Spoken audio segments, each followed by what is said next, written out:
We chose the Red Hot Chili Peppers, and our group members include Leah Sobosinski, Jody Sprouse, Rebecca Stauffer, Joshua Stevenson, Yulia Stupin, Danielle Sumislawski, and Katie Sykes. I'm Brad Stiles. and I'm Lee Stover, and we are Team Higher Ground.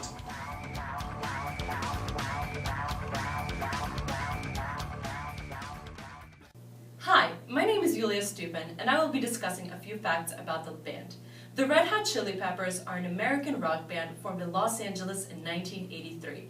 They were created in a living room in Hollywood where four close buddies and classmates from Fairfax High School, Anthony Kiedis, Hill Slovak, Flea, and Jack Irons performed an a cappella rehearsal for a performance to take place at the legendary Rhythm Lounge, resulting in the decision to start up a band.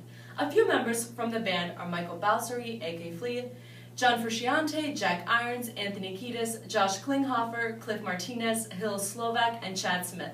The former members joined for a short period of time throughout the few decades. Created in a Los Angeles living room in 1983, the Red Hot Chili Peppers have continually elevated their hybrid brand of funk, heavy, and melodic music over 2 decades.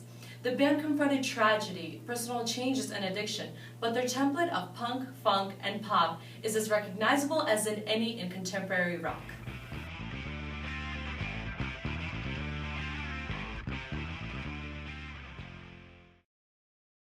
Hi, my name is Jody Sprouse, and the Red Hot Chili Peppers have had a very long and prosperous career.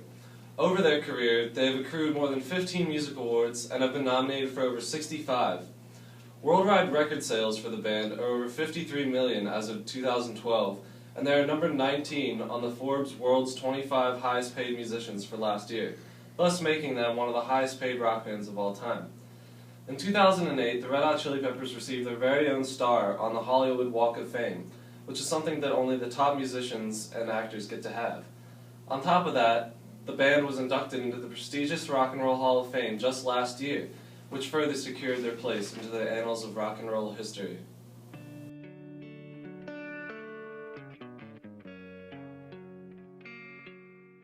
Hi, my name is Danielle Sumislawski, and I am presenting Leah's information. The Red Hot Chili Peppers have core values that make the band what they are and always have been. They have a strong belief in their music. All of the albums were written based on what was going on in the band's life or in the world. This not only allows for a personal connection to the music, but also makes for new and different albums. They also consistently stick to their ideals. Red Hot Chili Peppers does not allow corporations whose beliefs they don't agree with to use their music in advertising or entertainment value. Notably, they turned down a multi-million-dollar offer from McDonald's and refused to let shows like American Idol or Glee use their songs. Additionally, Red Hot Chili Peppers cares most about the fans, and they do their best not to let them down. Even when political leaders in Israel petitioned to stop Red Hot Chili Peppers from performing at the Picnic Festival in September 2012, they refused to step down. Chad Smith was quoted in saying, "In any city, in any country we play, our sole purpose is to uplift people through our music. Nothing more, nothing less." That's it on Twitter. Anthony Kiedis even finished out the band's Stadium Arcadium tour while his foot was broken in 2007. Finally, individualism is another big part of who the Chili Peppers are. When they came on the scene in 1983, there was really no other act like them. They had their own unique sound, which developed in its early stages as Kiedis rapping his poetry alongside music. The band is well known for their unique image as well, between crazy onstage costumes and Flea's hair color, which has been every color of the rainbow.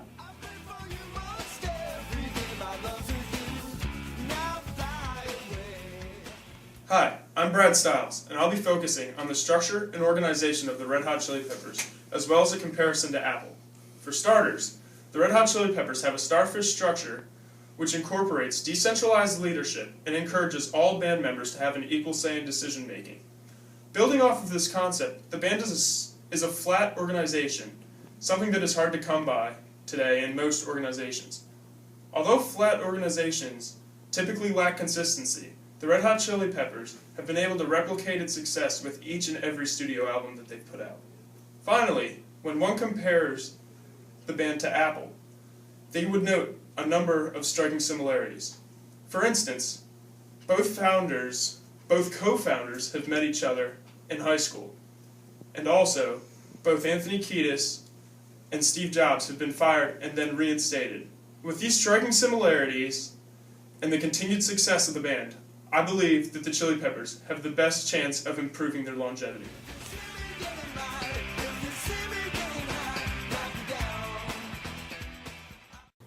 Hi, my name is Rebecca Stoffer, and I'm going to be talking about the leadership aspects of the Red Hot Chili Peppers. As previously mentioned, all the members of the band definitely have a leadership role, but Anthony Kiedis is the primary leader of the band. Kiedis is a transformational leader who could easily identify with all four styles of this type of leader. However, he most closely resembles a leader who leads by inspirational motivation.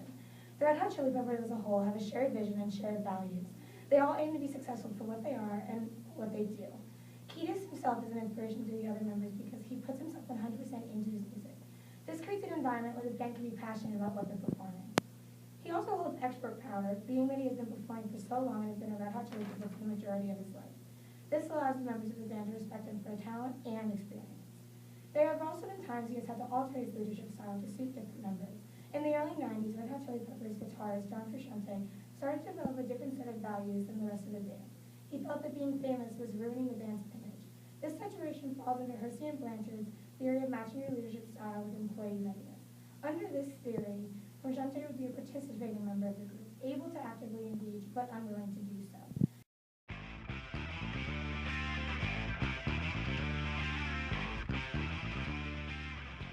Hi, my name is Joshua Stevenson. The success of the Red Hot Chili Peppers has many factors, but a large part can be attributed to the way the group and the label marketed themselves, especially recently. They take advantage of social networks such as Twitter, Facebook, and MySpace, but they have also developed creative ways to promote their music.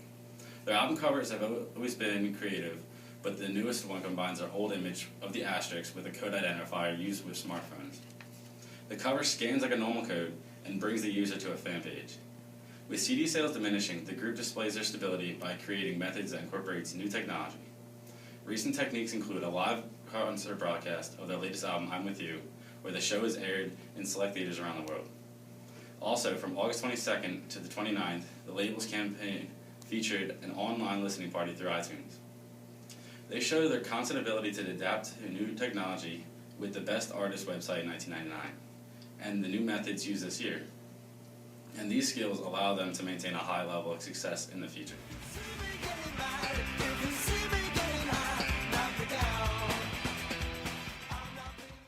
Hi, I'm Lee Stover, and culture is a very important part of the Red Hot Chili Peppers' success.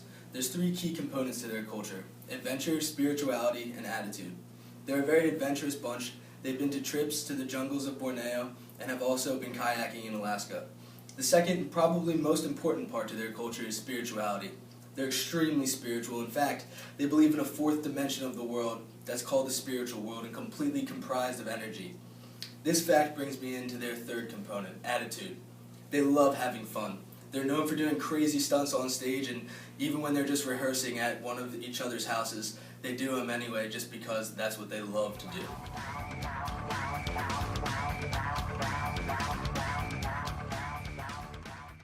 The Red Hot Chili Peppers have been around for 30 years now and have been successful for every one of them. They've had to overcome many obstacles, though. Things like drug addiction by Anthony Kiedis, injuries, doing various stunts off stage, and a virtual carousel of different band members throughout the years.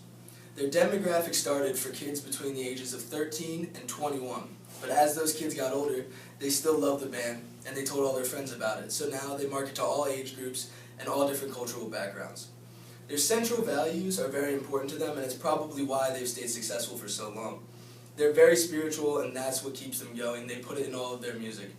They're also very intrinsically motivated. They love making great music that they love to listen to and invoking emotion from their fans, as opposed to just wanting to be successful and make money. Wow, I feel good. I knew that I wouldn't. Hi, my name is Danielle Sumislawski, and I am presenting an example of yesterday. James Brown, motivated by his lack of success in his earlier work, set a personal goal where he decided he wanted to stand out from the other talented singers of his time. The new style of music he pioneered was responsible for the revolution of soul to funk. James Brown held a deep spiritual connection to his music and was passionate about his work.